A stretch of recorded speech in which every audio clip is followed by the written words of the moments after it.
What if your most meaningful growth is being weakened because you're sharing it too soon? I'm Naomi Wells, and together with my husband Chris, we created Wells Devotionals, books and journals designed to help you stay rooted in faith, no matter what life brings. If you've been here a while, you'll know that I love social media.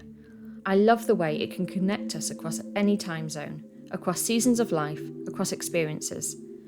I love that this very podcast is reaching you wherever you are, cooking, tidying, walking, driving, maybe even hiding in the bathroom for 5 minutes of peace. Social media has made that possible, and I'm not here to pretend otherwise. But what we're talking about today is something a little more delicate. It's about the difference between processing your life and performing your life. It's about the difference between growing and broadcasting the attempt to grow. It's about how easy it is, without even noticing, to start treating our inner work like content. And look, the irony of talking about this on a social media platform is not lost on me. I'm literally here right now, speaking to you through the very medium we're examining. So this is not a delete your account and disappear into the woods conversation. I'm not anti-social media. I think it's an incredible tool. But like all tools, we have to know what it's for and what it's not for. Today we're exploring why journaling, private, reflective journaling, still matters. Why not everything needs to be shared, explained, processed out loud, or documented. Why some things are more powerful when they're held quietly for a while. And how that practice doesn't replace social media, but rather protects your depth while you navigate it. So take a breath and let's get into this together. One of the things I want to really say up front is that social media has opened doors that simply didn't exist before. If you think about it, there was a time, and not long ago, where your faith community was limited to wherever you happened to live. If the people around you didn't share your experiences, your culture, your questions, or your pace of faith, you were just kind of on your own. And for so many women, especially women of colour, those navigating chronic illness, motherhood, grief, identity, or simply just being exhausted, that isolation was real. And social media has changed that. Suddenly, you can find someone across the world who understands exactly what you're going through. You can hear teaching from voices you might never have encountered in your local environment. You can learn about scripture, theology, spiritual disciplines, Christian history, all from your kitchen table at 10:30 at night when your house is finally quiet. You can meet people who encourage you, who challenge you, who help you feel less alone. And that matters. That is good. That is kingdom work happening in a digital space. And there's a verse that I think really fits here.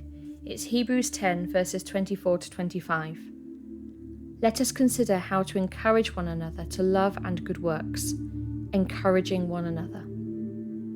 This is exactly what social media can do when used intentionally. It can encourage, it can uplift, it can remind you that your walk with God is not something you have to do alone. And I've seen this. I've seen people build friendships that feel like home. I've seen people rediscover their faith they thought they lost. People come back to scripture because they've seen a 60-second video that reminded them that God's word still speaks. I've seen creativity flourish, testimonies shared, prayers exchanged, Bible studies formed from people who have never met in person. And honestly, I think that's beautiful. We need community. We need shared language. We need to be reminded that we are part of a body, not an island. And social media, for many of us, has given us that when we didn't have it anywhere else. So I want to be clear. This is not about abandoning social media. This is not about pretending that it's all superficial or harmful, because it's not. You can learn here. You can grow here. You can be genuinely encouraged here. You can feel accompanied in places that once felt like deserts. But, and this is where we start to gently turn, just because something is good doesn't mean it can do everything. Social media is really good at connection and really good at inspiration, but it's not as good at depth. It's not so good at that kind of internal, messy, unpolished processing that happens inside a human soul when no one is watching. And that's okay. It doesn't need to do everything. Sometimes the healthiest way to use social media is to let it be what it is, a place for community, encourage, stimulation, while also understanding what needs to happen elsewhere. So now that we've honoured what this space gives us, let's talk about where it has its limits. So now that we've recognised and genuinely honoured the good, I want to look at where social media does have those limits. And it isn't a criticism, it's clarity. It's understanding the difference between what a thing is designed for and what we sometimes try to force it to do. Social media is a space that encourages visibility. That's the whole structure. Things that are seen get amplified. Things that are unseen get buried. And that means we naturally start thinking in terms of being seen, even when we don't intend to, even when we're not trying to. And visibility can be wonderful, but it doesn't always help us to build the depth. There's a verse that says this beautifully. It's Proverbs 4, verse 23. Keep your heart with all diligence, for out of it is the wellspring of life. Your heart, your inner life, your emotional, spiritual, reflective core is the wellspring. That's where your decisions come from, your capacity, your interpretation of God, your sense of identity, your peace, your resilience, your clarity. And the heart doesn't develop through performance, it develops through quiet work. But the environment of social media, even when we're here with the best intentions, is not quiet. It's fast, it's responsive, it's reactive. It's a constant flow of input and output, and it rewards things that are concise, shareable, compelling, but often incomplete. Which means, without even realising it, we can start processing our lives in public. We can start narrating things before we've actually lived them. We can start explaining things before we've understood them. And that's where this gap appears, because growth, real growth, is often slow, awkward, private, unglamorous, repetitive, and honestly, sometimes boring. And it's not always something that fits into a caption or a video. It's not always something you can summarise. But social media encourages summarising, it encourages updates, it encourages storytelling. And so we start shaping our inner world into stories before the story is real. We start paying attention to how things look instead of how things feel. We start thinking about, how do I phrase this? How do I present this? How will this be received? Instead of, what is actually happening inside me? What is God stirring here? What needs time, silence, or patience? And truly, that shift is subtle, but it is significant. Because when the processing of your inner life gets shaped for consumption, it becomes influenced by imaged reaction. You start adjusting your emotions to match an audience that isn't even in the room with you. You lose some internal stability, some clarity, some ownership of your own experience. And again, I say this with empathy, not judgment. I'm saying this as someone who has done this, who has caught myself doing it, who has had to pull back and say, wait, who am I actually talking to right now and why? Which is why I don't want to abandon social media. We just don't want it to be our processing space. Because your heart, your wellspring, needs somewhere that isn't public, isn't watched, isn't shaped by reaction or anticipation. And that brings us to the part that gets tender next, when sharing too soon starts to actually interfere with healing.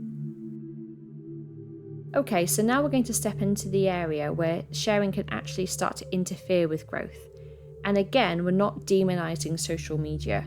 We are not saying sharing is wrong or attention-seeking or immature. We're just acknowledging something subtle that happens when we process out loud too soon. There's a verse in Ecclesiastes 3 verse 7 that says, "A time to keep silence and a time to speak," meaning not everything is meant for every season. Some things are meant to stay close for a while, not because they are a secret, but because they are still forming. When we speak or share or post something before we've actually understood it internally, we create a strange kind of pressure. Suddenly the thing we're working through is no longer just ours. It becomes something we are performing or clarifying or managing in front of others. We start to think about, how is this being perceived? Did I explain it right? What will people think if I change my mind later? And then your growth is no longer just growth, it's now content. And once something becomes content, we feel responsible for it in a public way. This is where the harm begins. Not because sharing is wrong, but because it's premature. When we share while we are still raw, we can be defensive about our healing. We can cling to an identity we're not actually sure about yet. We can feel exposed, misunderstood, or even judged. And that can make us retreat from the very healing we're reaching for. There's another verse that speaks into this dynamic so well. Proverbs 11 verse 13 says, "But one who is of a trustworthy spirit keeps a matter." This isn't about secrecy, it's about discernment. Some things need to be protected while they're still tender, not hidden, protected.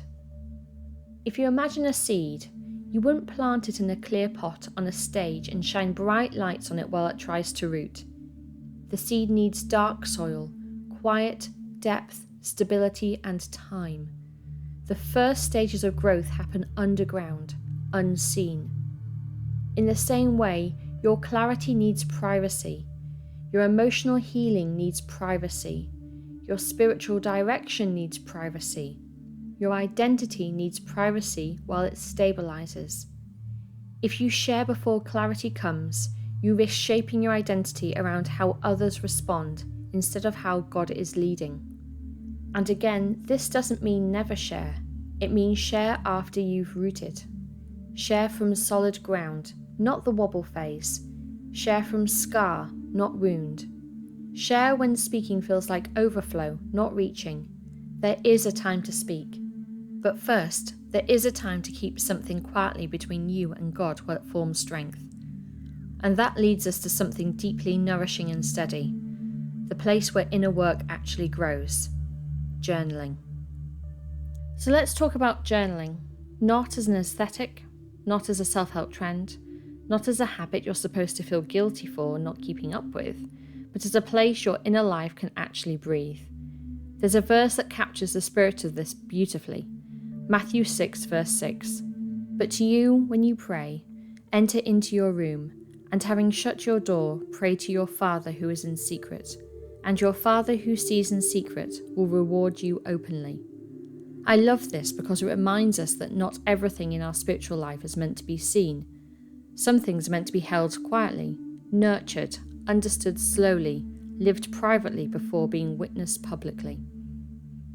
This is what journaling offers: a private inner room. Social media is the town square. Journaling is the home. One is where we gather, the other is where we live. When you sit with your journal, there is no audience, no algorithm, no imagined reaction, no pressure to be coherent, inspiring, wise, or polished. You get to be incomplete. You get to be honest before you articulate. You get to say the thing you're not ready to say out loud yet. You get to explore without committing to a conclusion. There's a deep relief in that. And beyond relief, there's a kind of truth-telling that only happens when you're not performing. Most of us have learned how to speak in ways that make sense to others. But the internal voice, the one that doesn't filter, doesn't soften, doesn't shape itself for approval, that voice only comes out in privacy. Journaling reconnects you with that voice, the unedited one. And that voice is often where God speaks. There's a verse that aligns closely with this inner work. Psalm 62 verse 8. "Trust in him at all times, you people. Pour out your heart before him. God is a refuge for us." This is not a public prayer. This is not a performance. This is inner dialogue prayer. This is, "God, I am opening up what is real inside me, not what looks good." Journaling is one of those places where this prayer becomes tangible. You write down what is actually going on. You notice patterns you didn't realize were repeating. You see where you're reacting instead of responding. You notice what is exhausting you, what is nourishing you, what is shaping you. You learn on your own heart, not the version of your heart that people comment on. And that matters because clarity feels like peace. Not performative peace, actual peace, the kind that makes breathing easier. When people say journaling helps with anxiety or helps with emotional processing or deepens spiritual life, this is why. Because you stop living externally first. Journaling lets your inner world become stronger, steadier, better guided, more rooted, more aligned with who you actually are and who God is forming you to become. And then, when you do choose to share, you share from a place of maturity, not confusion. From reflection, not reaction. From discernment, not urgency. From groundedness, not grasping. And, very importantly, you don't feel emptied afterwards. You don't feel exposed. You don't feel like you've just given away something you needed to keep. You feel settled. Which is why journaling is not a competition for social media. It's protection of your inner life while you use social media. Journaling is where you root, so that when you do speak publicly, you're not speaking to be seen, but because there's something steady inside you worth sharing. So now we've explored why journaling matters, let's talk about when to journal, in a way that will support your inner life. There's a verse in Habakkuk 2 verse 2 that says, "Write the vision and make it plain." And I think that captures something really important. There are things that need to be written before they are spoken. There are things that need to be understood privately before they are expressed publicly. And there are things that are meant to be held for a while before they are shared. So how do you know when to journal and when to share? A simple way to think about it is this. If something still feels tender, confusing, unfinished, or emotionally charged, journal it. If something feels processed, integrated, and like it has become part of who you are, then it may be something you can share. Journaling is for untangled emotions that are unclear, naming what you're learning while you're still learning it, sitting with God in the middle of your story, letting your inner voice speak without interruption. Sharing is for reflections that have settled, lessons that have matured, testimonies that have completed a cycle, encouragement that comes from overflow, not from seeking reassurance. Another easy check-in question is, am I sharing to connect, or am I sharing to be seen? There is nothing wrong with wanting to be understood. We all want that. But if the sharing is coming from a place of needing validation, or wanting someone else to make the feeling easier, or hoping others will confirm who you are, then the work isn't finished inside you yet, and that's when journaling protects your growth. On the other hand, when something has rooted, when you can speak about it without feeling shaky or defensive, when the story no longer feels alive in an emotional way, but instead feels like a truth you now carry, then sharing can be a way of blessing others. It's not about secrecy or silence, it's about sequence. Journal first, share later. Let the private space do its work before the public space has a voice. And the beauty of this is, you don't have to choose between journaling and social media. You get to have both. You just use them for different parts of the process. So let's talk about how to actually share online in a way that protects your inner life. Because again, we're not leaving social media. We're not pretending it's bad. We're here, we're using it. We're just doing it with some self-awareness. There's a verse in Colossians 4 verse 6 that says, "Let your speech always be with grace, seasoned with salt, that you may know how you ought to answer each one." I really love that because it's not saying be perfect. It's saying let your words come from a place of grace, measured, thoughtful, and grounded. Not rushed, not reactive, not forced.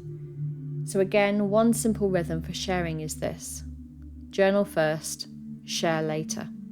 When something still feels emotionally charged, unprocessed, confusing, or tender, then that's something to say private a little longer. If something feels integrated, lived, steady, and no longer about seeking validation, then sharing it can actually help someone else. Not everything we learn needs to be taught in real time. Some things need to settle before they're spoken. And here's the part I want to say kindly and clearly. We're going to get this wrong sometimes. We will all have moments where we post something too soon, where we speak from emotion instead of from clarity, where we hit share because we were tired or overwhelmed or just wanted someone to say, "I get it." And that doesn't mean we failed, it means we're human. When that happens, take a breath. Notice what was underneath the urge, and gently take it back to your journal. Awareness grows through practice, not perfection. The goal isn't never to speak publicly. The goal is to speak from center, not from urgency. Social media can still be a place of connection, as long as your inner life has somewhere private to root first. So as we close, I want to bring us back to the center of what we've been talking about. Social media is not the enemy. It's a space where real connection can happen, where encouragement can happen, where learning can happen. And many of us wouldn't have found certain communities, teachers, or even expressions of our faith without it. But it isn't meant to hold everything. There are parts of your life, especially the parts still being shaped, that need room to unfold away from people's eyes. Not because they're shameful, not because they're fragile in a weak sense, but because they are in progress, and progress is often delicate. That's where journaling comes in. Not as homework, not as a display, not as a habit to keep up with, but as a home for your inner life. A place without commentary, a place where you can listen to yourself and listen to God without having to explain anything to anyone. And then, when something has rooted, when a truth has become part of you, when you've lived it long enough that it feels real and steady, then sharing it can bless someone else. That's the flow. Again, it's private first and public second. And if you get the order wrong sometimes, welcome to being human. We all do it, we learn, we grow, and we keep going. So as you move through your week, just hold on to this gentle awareness that you don't have to live your life out loud in real time. You are allowed to grow quietly. You are allowed to become. And thank you for being here with me again today. Until next time, stay rooted.